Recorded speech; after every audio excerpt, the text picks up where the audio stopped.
The valley was silent, covered in long shadows of broken stone. Here, far away from her people, the heavy giantess lived alone. Her steps shook the ground whenever she moved, and her breath echoed in the empty cliffs. She was larger than any other of her kind, heavier, broader, and stronger. But to her people, she was not a warrior, not a beauty, not even a friend. They whispered cruel words, calling her strange, calling her cursed. No one wanted to walk beside her. No one wanted to share food with her.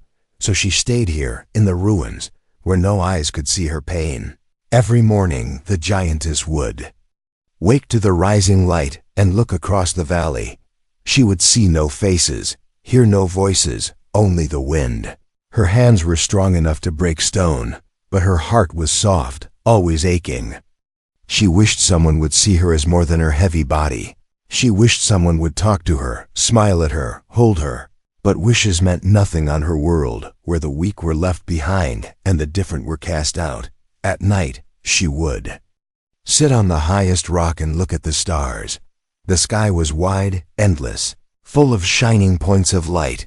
She wondered if anyone out there could ever understand her loneliness. Sometimes, she would whisper into the night, her voice deep and soft. "Does anyone see me? Does anyone care?" Her words always vanished into the cold wind. Carrying no answer, the stars shone back, silent, unfeeling, and she would curl up in the dark, her heart heavy like her body.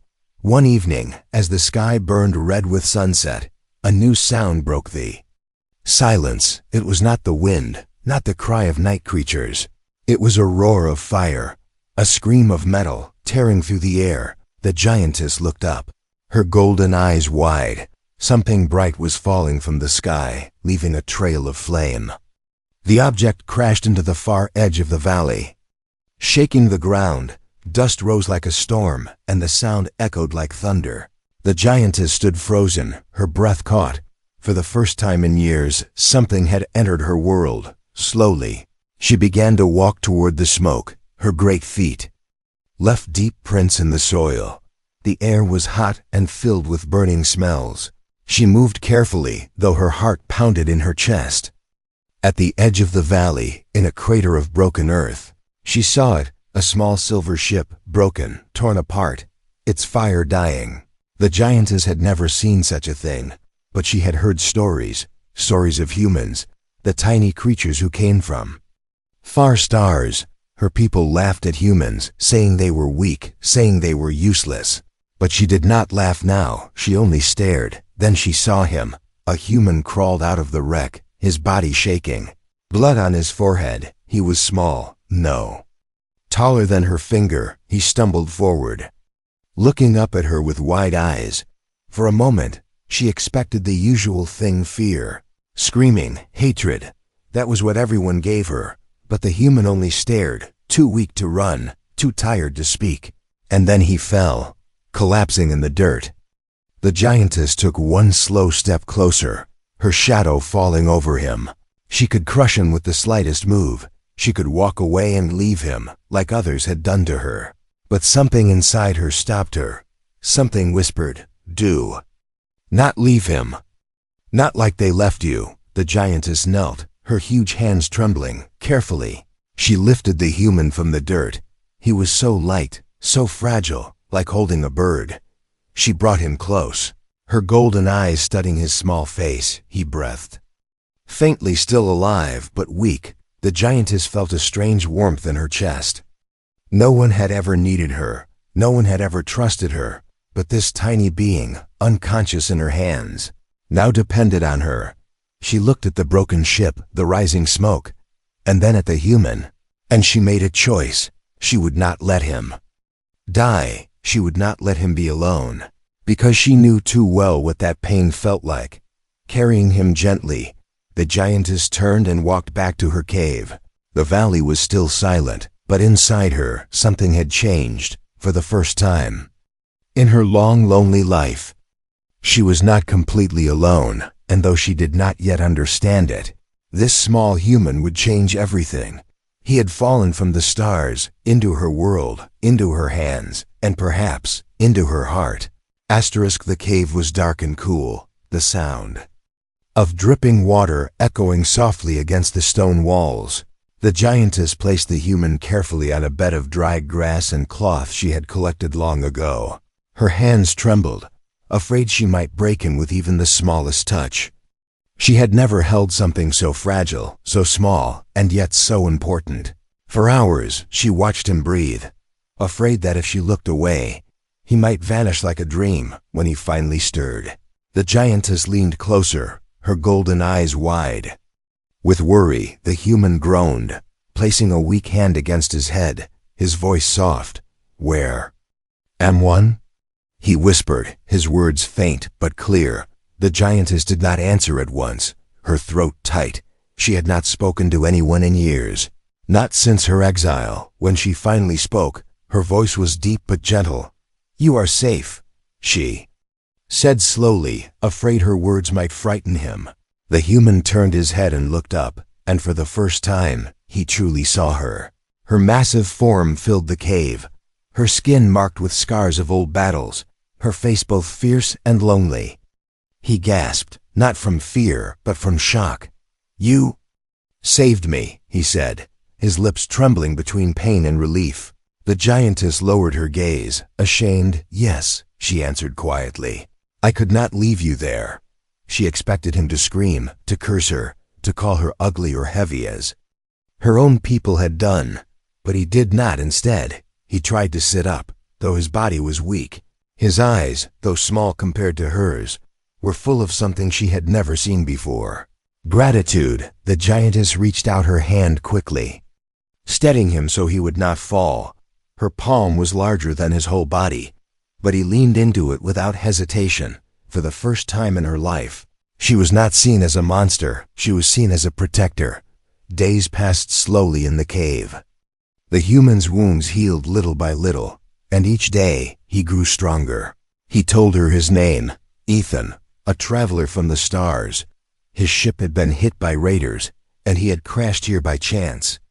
The giantess listened to his story, her heart heavy with both fear and wonder. Humans, it seemed, were not weak as her people had said. They were clever, bold, and they crossed the stars themselves. And yet, this one now sat by her fire, eating food she had gathered, smiling at her. It felt unreal, like a dream too fragile to last. At first, their words were slow, broken by silence. Her language was not his, and his not hers, but they learned, through simple gestures, through repeated words.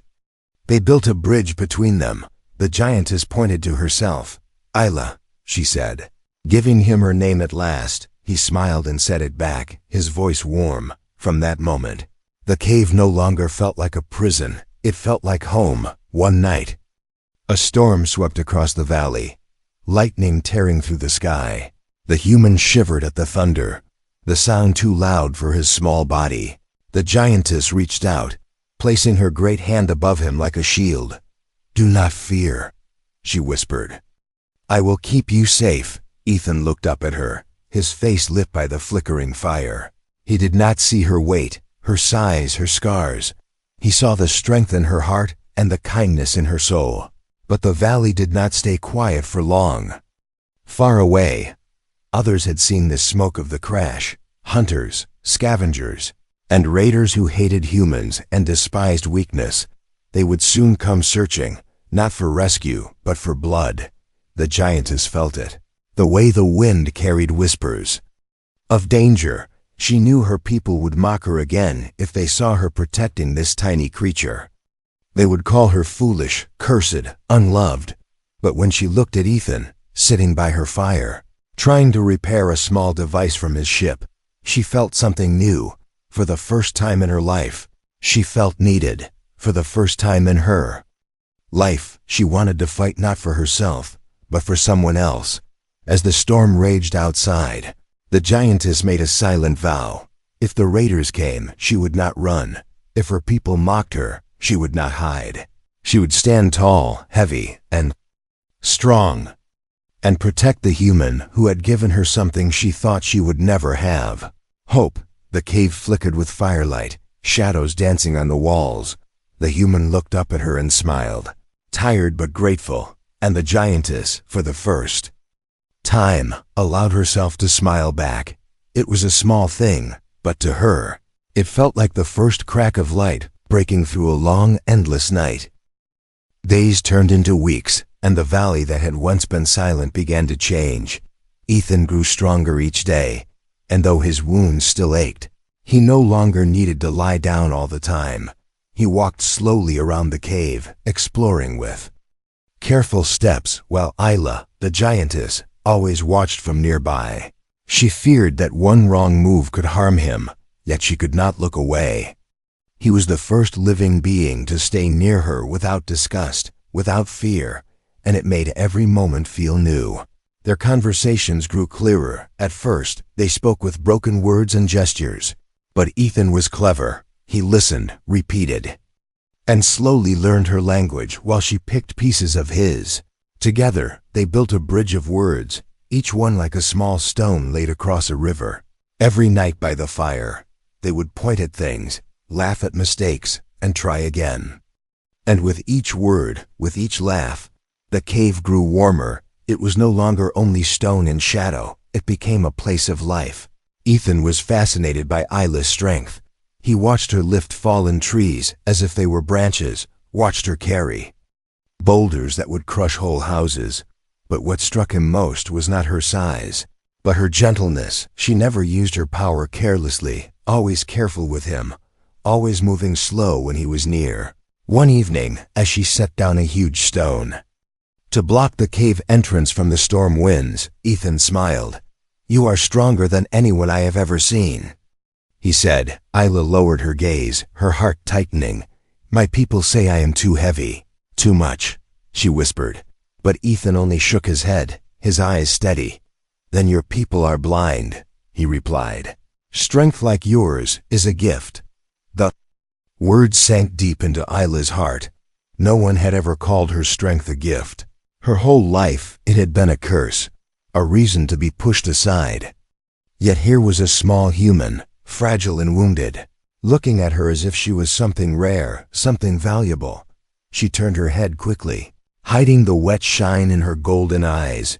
For the first time in years, she felt seen. In return, Isla began to admire Ethan's cleverness, though small and weak compared to her.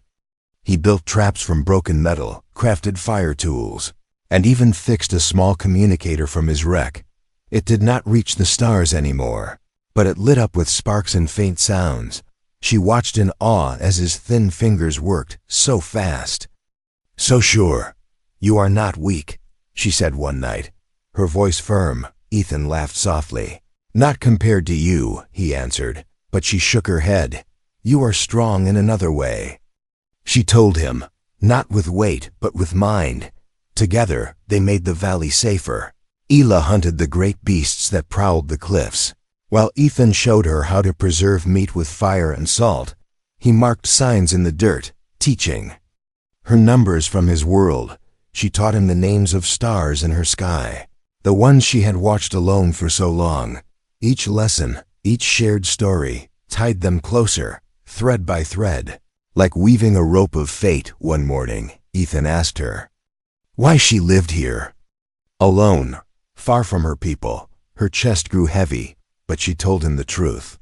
"They said I was too heavy, too strange. No one wanted me," she said, her voice low. Ethan frowned, his hand curling into a fist. "Then they were fools," he said sharply. "If they could not see your worth, it is their loss."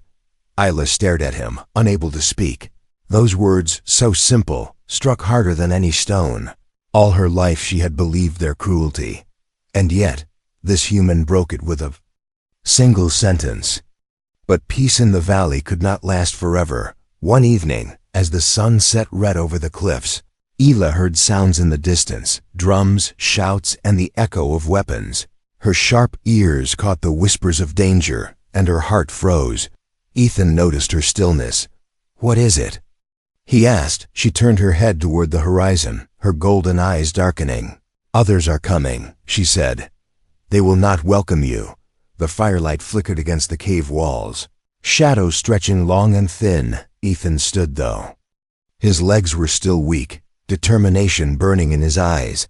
"Then we will face them," he said, his voice steady. Isla's breath caught, surprised by his courage. She wanted to tell him he was too small, too fragile, but she stopped herself, because in his gaze, she saw the same fire she had carried all her life, the fire of one who refused to bow. That night, neither of them slept. The bond they had built in silence, in laughter and shared stories, now faced its first test. Ayla sat at the cave's mouth, her massive form guarding the human within. Ethan worked on sharpening metal scraps into blades, his hands steady though his heart raced. They did not speak much, but they did not need to. They both knew the truth. They were no longer alone, and in the Valley of Outcasts, a bond had been born, strong enough to stand against the storm that was coming. The valley no longer felt silent. For days, Ayla's sharp ears caught the echoes of drums, the faint clang of metal, and the distant howls of raiders. They were moving closer with every night, like shadows crawling across the edges of her world. The Giantess knew what they wanted. She had seen it before. Raiders thrived on weakness, feeding on fear. And a lone human survivor was a prize too tempting to ignore. Ethan worked hard to prepare, though his body was small and still healing. He set traps along the cliffs, tying wires from broken parts of his ship, shaping sharp edges from jagged metal. Every evening when the sun turned the valley blood red, he showed Ayla what he had made. "This will slow them," he said, pointing at a pit lined with spikes, "and this will cut their legs if they charge in the dark." Ayla watched with quiet awe, her golden eyes following every move of his hands. She had strength enough to break stone, but Ethan had a mind sharp as a blade. Together, they formed something greater than either alone. Still, Ayla's heart was heavy. She knew what her people would say if they saw her now. They would laugh, calling her cursed, calling her foolish for protecting a creature so small. They would remind her that she was unloved, unwanted, a shadow too heavy for the world. But when she looked at Ethan, sitting by the fire with determination in his eyes, she felt something different. This time, she would not bow to their voices. This time, she would not let shame break her spirit. One evening, as storm clouds gathered over the valley, Ethan sat beside her at the cave's entrance. "Ayla," he said softly, "you've lived here alone for so long. Why do you stay?" She hesitated, her chest tight. "My people sent me away," she said at last, her voice low. "They saw only my weight, my size, not me." Ethan clenched his fists, anger burning in his small frame. "Then they were blind," he replied. "They threw away the strongest heart I've ever known." The words hit her deeper than any wound. For the first time someone had defended her, not mocked her. And though her face remained calm, inside, her soul trembled with something she had never felt before: hope. That night, the threat became real. Fires glowed on the horizon, flickering like the eyes of beasts in the dark. Voices rose harsh, cruel, filled with hunger. The raiders had arrived, carrying blades of steel and weapons carved from bone. They marched into the valley with laughter, believing nothing here could challenge them. But they did not know Ayla, and they did not know Ethan. The first trap was sprung at dawn. A raider leapt forward, only to fall into a hidden pit of spikes, his scream echoing against the cliffs. The others cursed, their confidence shaken, but not broken. They pressed on, only to be struck by falling stones dislodged from Ayla's strength and Ethan's design. Chaos spread, yet the raiders only grew angrier. "Find the human," they shouted. "Drag him out." Their eyes glowed with greed, their voices cruel. But Ayla stepped forward, her massive shadow falling across the broken ground. The raiders stopped at the sight of her.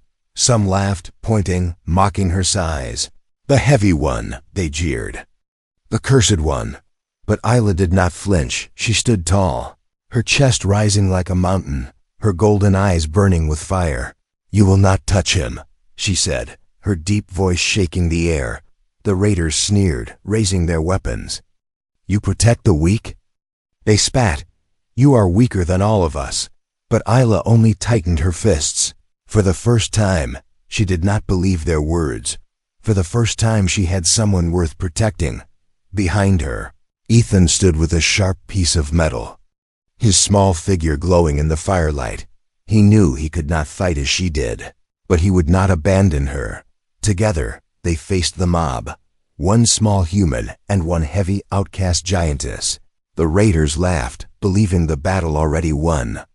But the valley itself seemed to tremble, waiting for the storm to break. As the first clash began, Isla roared, a sound that shook the very earth. It was not the roar of a cursed outcast, but of a warrior finally embracing her strength. And beside her, Ethan's voice rose too, smaller but no less fierce.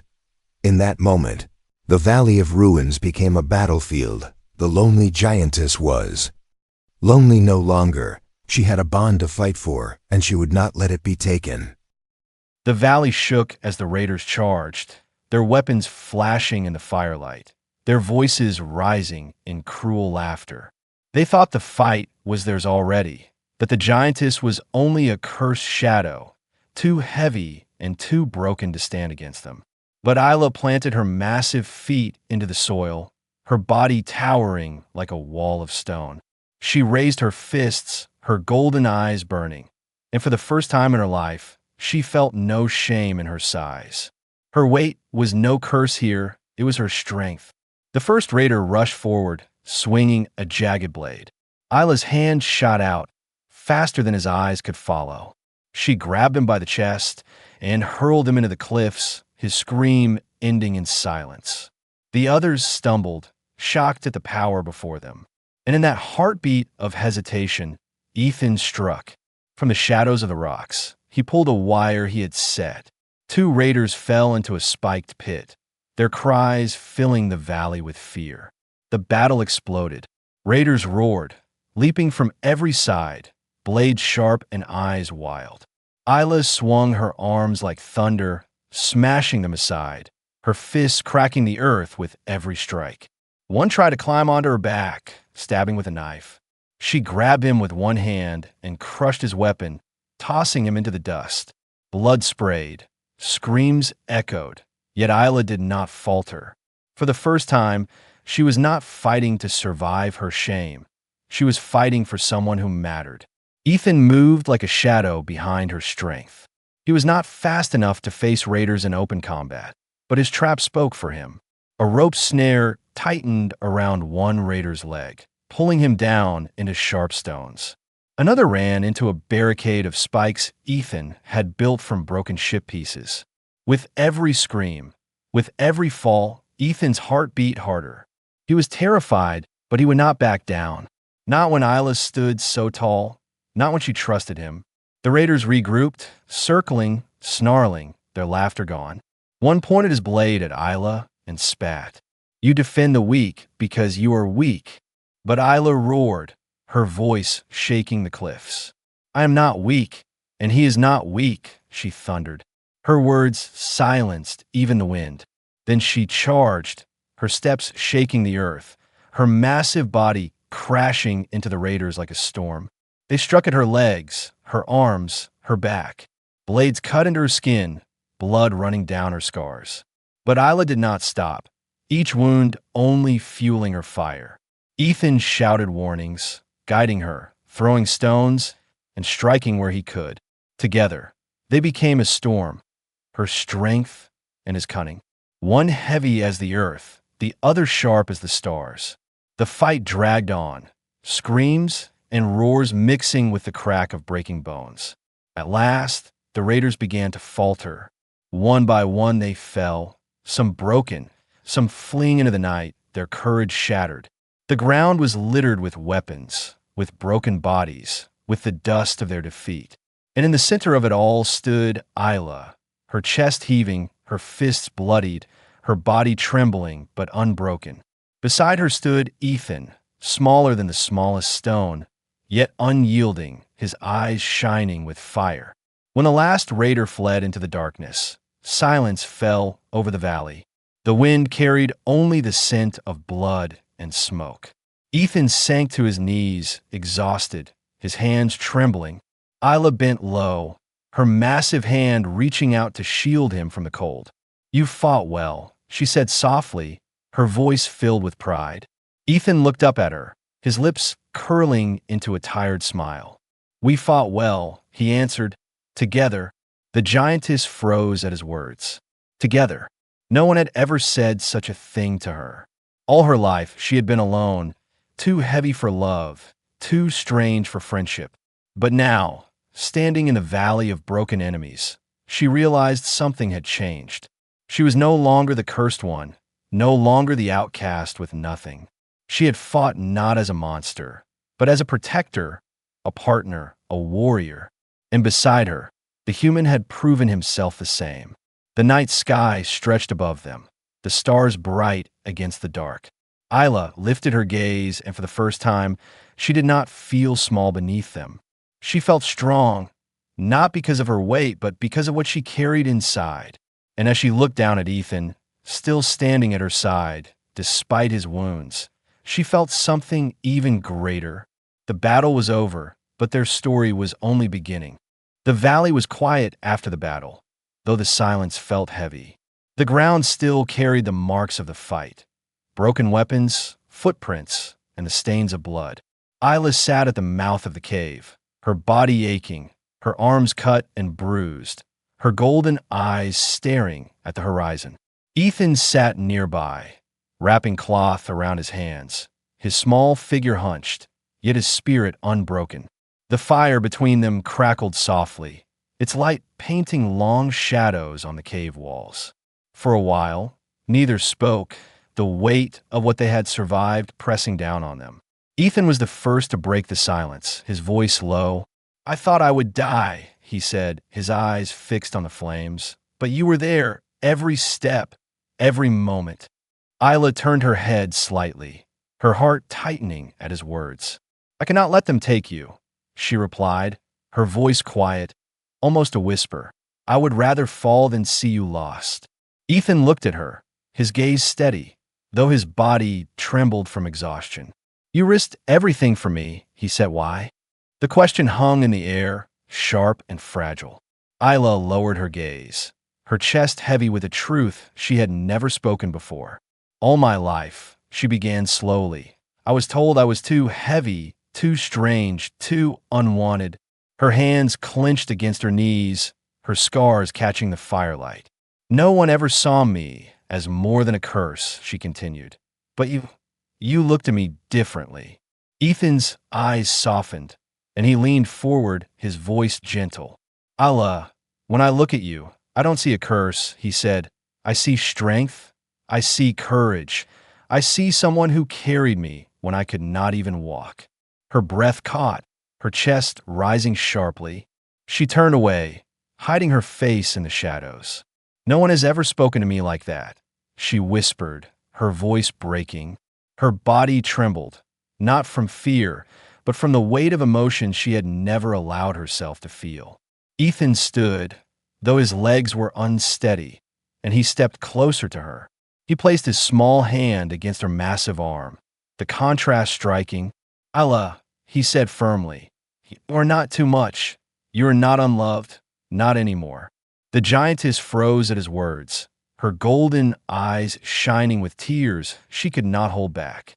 Her heart pounded like thunder, each beat shaking her more than any battle. Could it be true? Could someone see her not as a burden, but as something worthy of care? She lowered her gaze to him, the tiny human standing before her with unwavering resolve. "I do not understand," she admitted, her voice raw. "Why would you choose me, when you could wish for someone smaller, lighter, easier to love?" Ethan shook his head, his eyes never leaving hers. "Because none of them are you," he answered simply. "None of them could ever be you." The words pierced her deeper than any blade. For a moment, the firelight blurred in her eyes, and she felt her walls begin to break.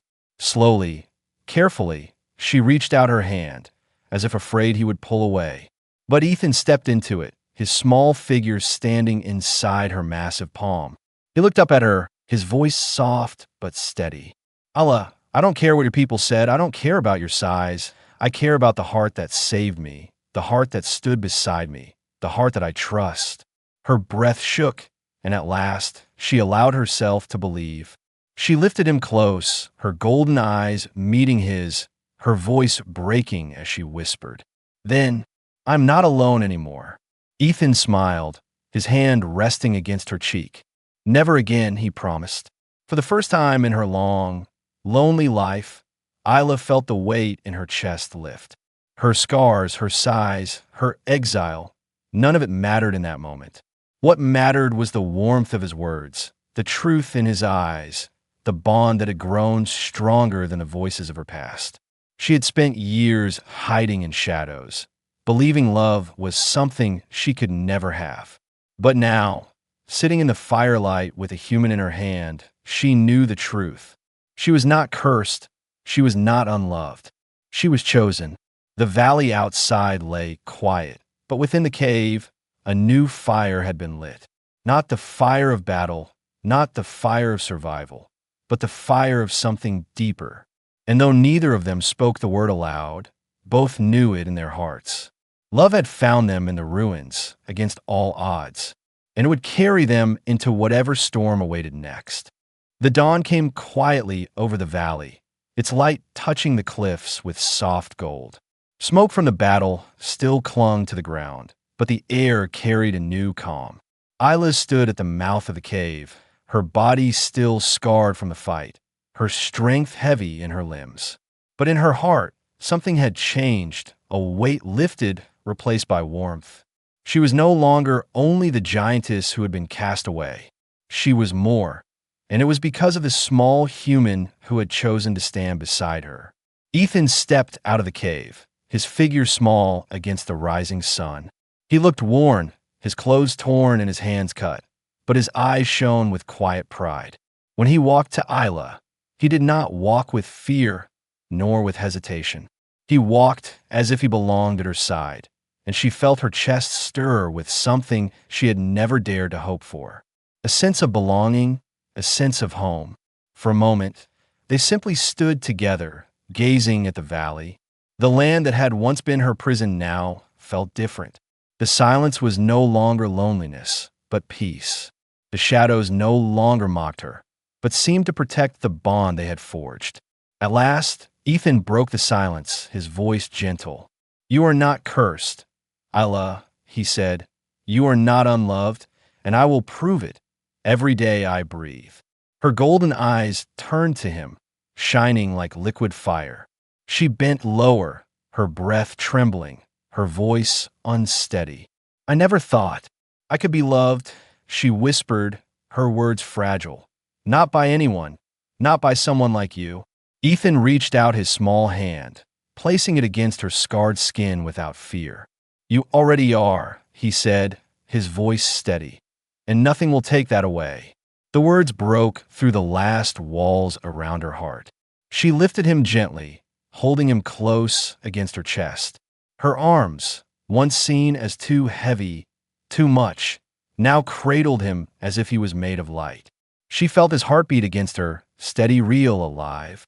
And for the first time, the giantess who had been called cursed felt whole. The valley seemed to fade around them. It no longer mattered what her people had said. It no longer mattered how long she had been alone. What mattered was here, in her arms, in the bond that no cruelty could break. Ethan closed his eyes and let himself rest against her warmth, his voice soft as he whispered, "You are perfect to me, Isla." Her breath shook, and a sound escaped her lips, not a roar of battle, not a cry of pain, but a laugh. It was soft, deep, and full of something she had never known. Joy. She looked to the sky, the stars fading as the sun rose, and for the first time, she did not ask if anyone saw her, because she knew the answer. He saw her, and that was enough. Time passed slowly that morning, each heartbeat stretching like eternity. They spoke little, for words were no longer needed. Every glance, every touch, carried what their voices could not. Isla's scars no longer felt like marks of shame. They were proof of battle survived, proof of strength. And Ethan's fragile frame no longer seemed weak, for his courage was brighter than any blade. Together, they were not outcasts, Not cursed, not forgotten. Together, there was something greater. As the sun climbed higher, Ethan leaned his head against her chest. "Whatever comes next," he said softly, "we will face it together." Isla's arms tightened around him, her golden eyes fierce with new fire. "Yes," she whispered, "together." The Valley of Ruins, once filled with silence and sorrow, now carried a different echo. Not the laughter of raiders, not the whispers of shame, but the sound of a bond unbroken, the sound of a heart once buried, now set free. The heavy giantess was no longer heavy with loneliness. She was held close, loved, and never again would she be forgotten. White heavy checkmark, 4,000 characters, 740 words.